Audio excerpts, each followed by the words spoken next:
Hey guys, welcome to the another lesson for SEBA Board Class 10 Computer C classes. So in this chapter we are going to see the recursion, and before this lesson, right, we have already covered the uh, rest of the part for functions in C chapter uh, in the live session classes. So recordings of which have already been uploaded in our YouTube channel. So recording 1 and recording 2 has for the session 1 and 2 contains hmm, all the chapters or the classes for the functions in C, and this is the continuation of the same, and here we are going to see the recursion in the C program. Okay, so let's begin. Okay, so I think one more part is left to get covered, which is like C program for counting the numbers of adult person, after which we will see like the factorial and the recursion part.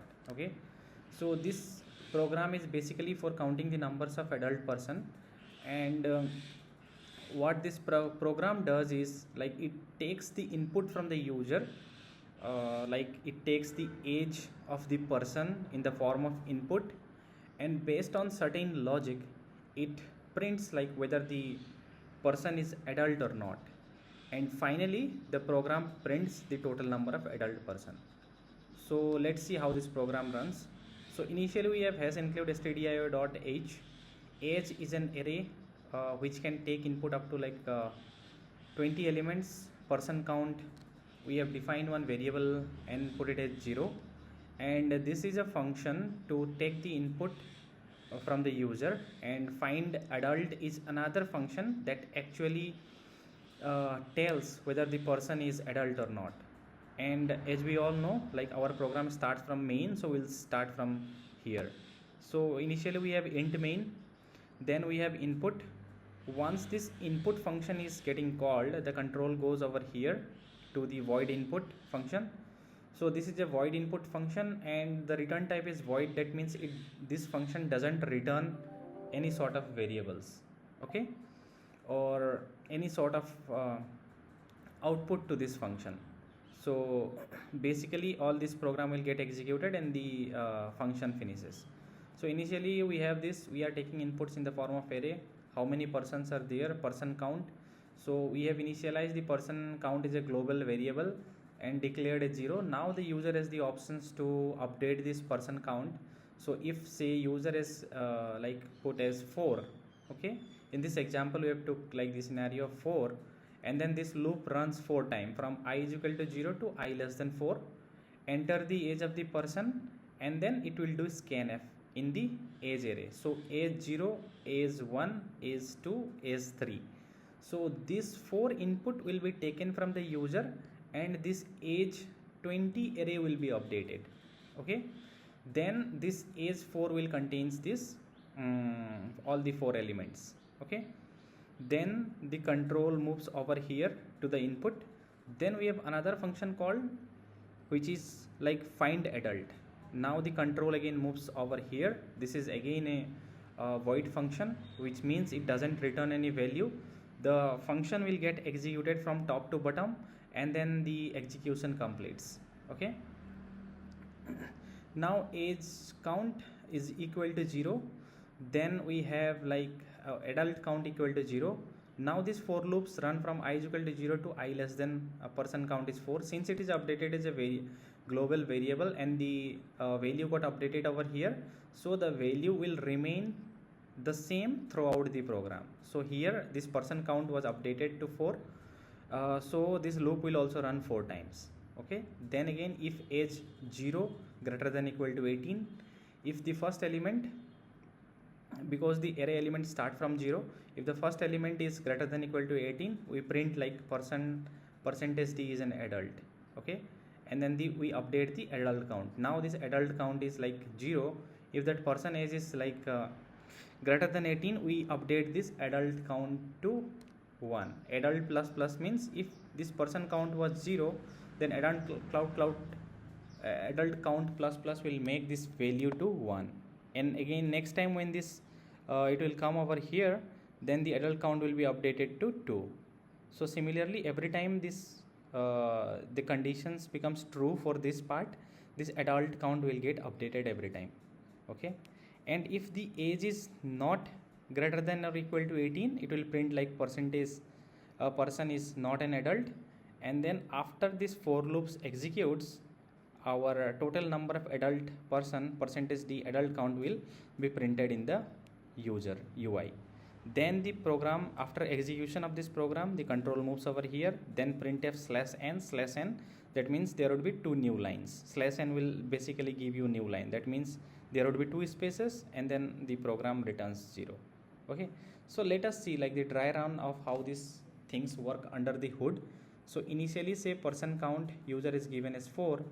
Here when this input got called, it allows the users to enter all the array elements. Okay, now the age array, if you see age 0, age 1, age 2, age 3, say for example user is entered 12, 18, 25 and 10, then this age I for the age this array will be updated to all these elements. Like initially we have declared 20, but since the array element can also be blank, so it is all up to the user like how many elements he wanted to enter. So if he entered 4, then we allow the user to enter these 4 elements. Okay, now age array, we have this age array.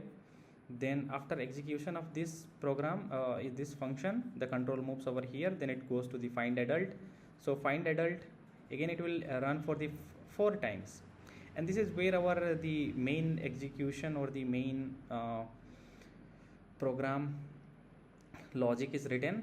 So basically if you have the condition is age I is greater than is equal to 18, right? So here I have written the condition. So age I means age of 0, that means 12 is greater than equal to 18. If you see here age I greater than equal to 18, this condition is 12 greater than 18? No, 12 is not greater than 18, so that means it is false. If it is false, then else part will get executed. Like this will be printed person is not an adult. Person is not an adult, so adult count remains 0, the same, because here in the else part we are not updating the adult count variable. Okay, then the program moves forward. We move to the second element, is 18 greater than is equal to 18. So since our condition is greater than equal to, that means this condition holds true. If this holds true, then it will move inside the if block, and in the if block first it will print percentage d is an adult.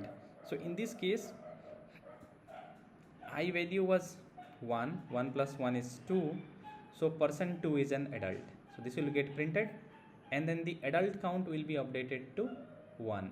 So earlier it was 0, now it is updated to 1. Then we have the third element is 25 greater than equal to 18, condition is true. Then it will move on to the if block, this will get printed, then adult count will get updated to is 25 greater than equal to 2, condition is so the output is like person 3 is an adult, and earlier the adult count was 1, now it is updated to 2. Okay, finally we have this element 10 greater than equal to 18. Is 10 greater than 18? No, 10 is not greater than 18, condition becomes false. And when the condition becomes false, if block doesn't get executed and else block get executed. So percentage d is not an adult, that means person 4 is not an adult, this will get printed, and the value of adult count remains the same. Okay, here it remains the same. For loops conditions is executed entirely. Then after that we have this statement, total number of adult person percentage d, and in percentage d it will be replaced with adult count. So our final adult count was 2, and then the total number of adult person is 2 gets printed. Okay, so if you see these elements 12, 18, 25, 8, 10, out of these 4 elements, if our condition was if age is greater than equal to 18, so age is greater than, there are 2 ages that are greater than 18, and we are also printing like total number of adult person is 2. That means our program was executed properly. So this is like how this program is written, and this is the dry run of like how this program execution happens. Taking an example, so let us move on to the next part. So our next part is like finding the factorial of a number.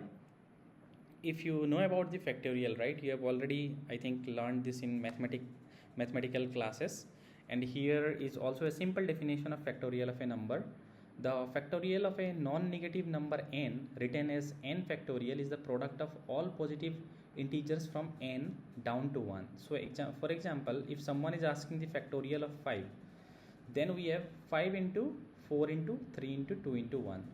So it is the product of all positive integers from n down to 1. That means if someone is asking factorial of 7, then it would be 7 into 6 into 5 into 4 into 3 into 2 into 1. And we have like 1, then we have 0 factorial, and 0 factorial is always 1. Okay, so this is like a simple definition of factorial of a number. And we have the purpose function factorial can be used to calculate the factorial of any given number, non-negative number, by performing repeated multiplication. And here is the logic. Start with a variable fact is equal to 1 and loop running from n down to 1. In each loop iteration, multiply fact by the current number and decrement the number until the loop ends. What it is telling is, say we have this number, say 5, and from 5 we go to the 4. That means we are calling n minus 1 every time, right? So from here, if it is 4, then we are going to 3. That means n minus 1. Now the value of n becomes 4, and then from 4 we go to 3, from 3 to we go to 2, and from 2 we go to the 1.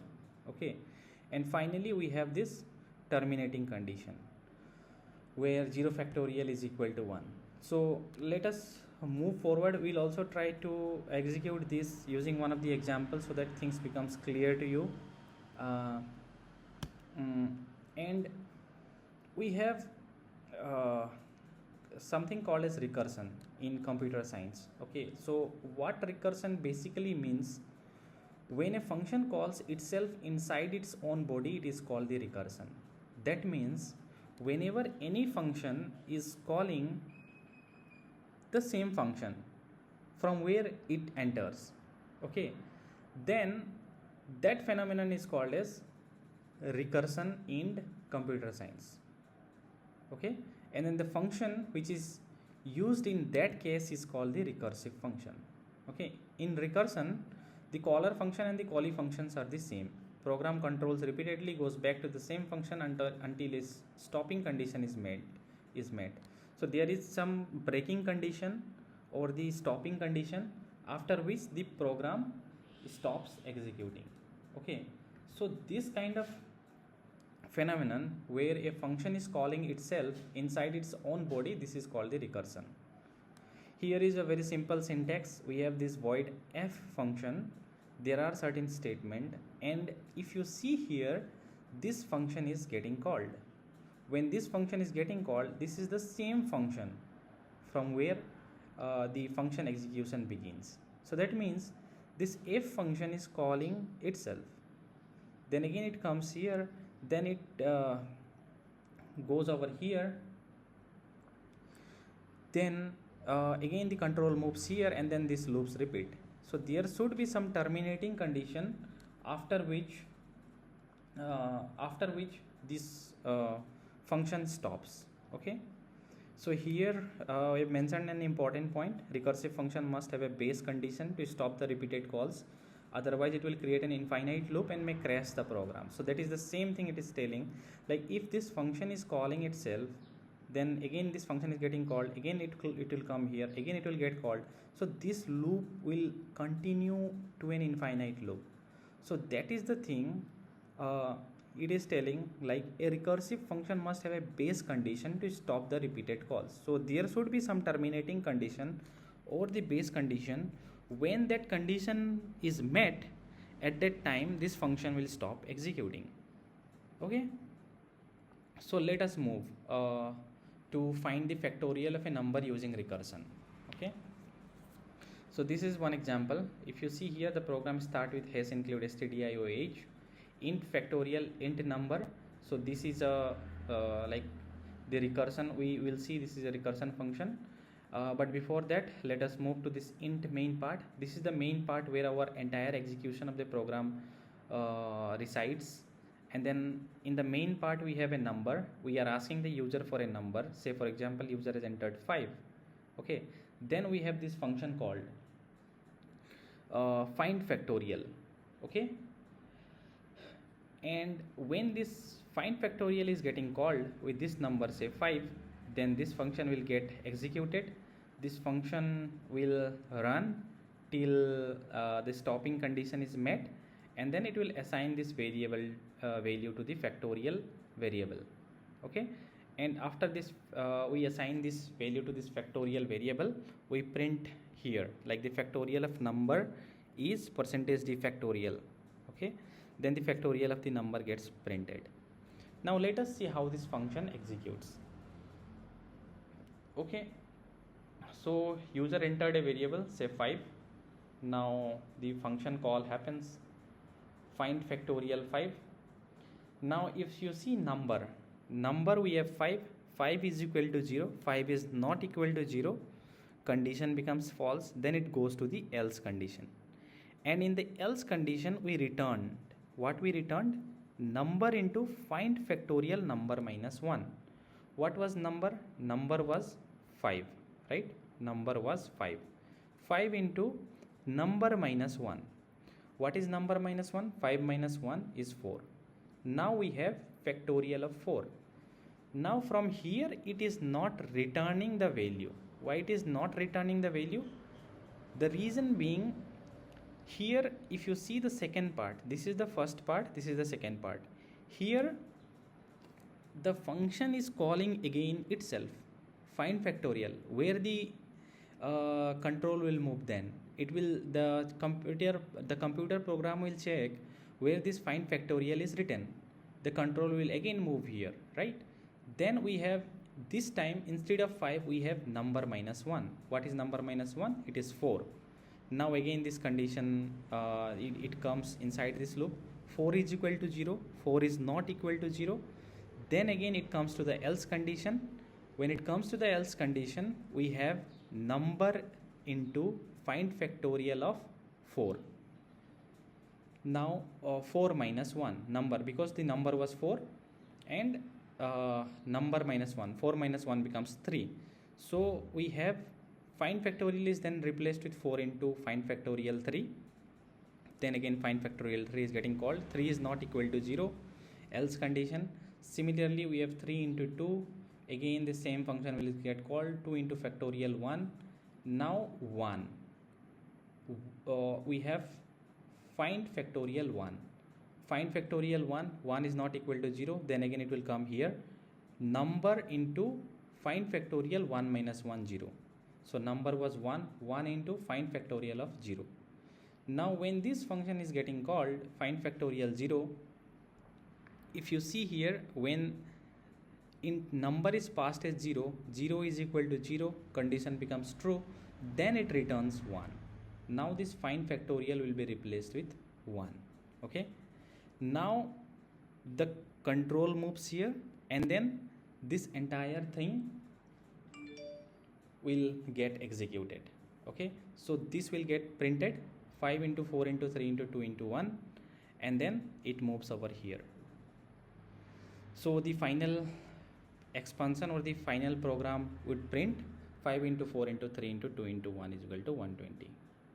Okay, so I hope this factorial program is clear to everyone, and I hope everyone will go through all the video lessons that we have covered earlier as well. And if anyone is having any doubt, we can always clear that in our WhatsApp group or in the live session. Thank you so much for your time, and we'll catch up in the next lesson.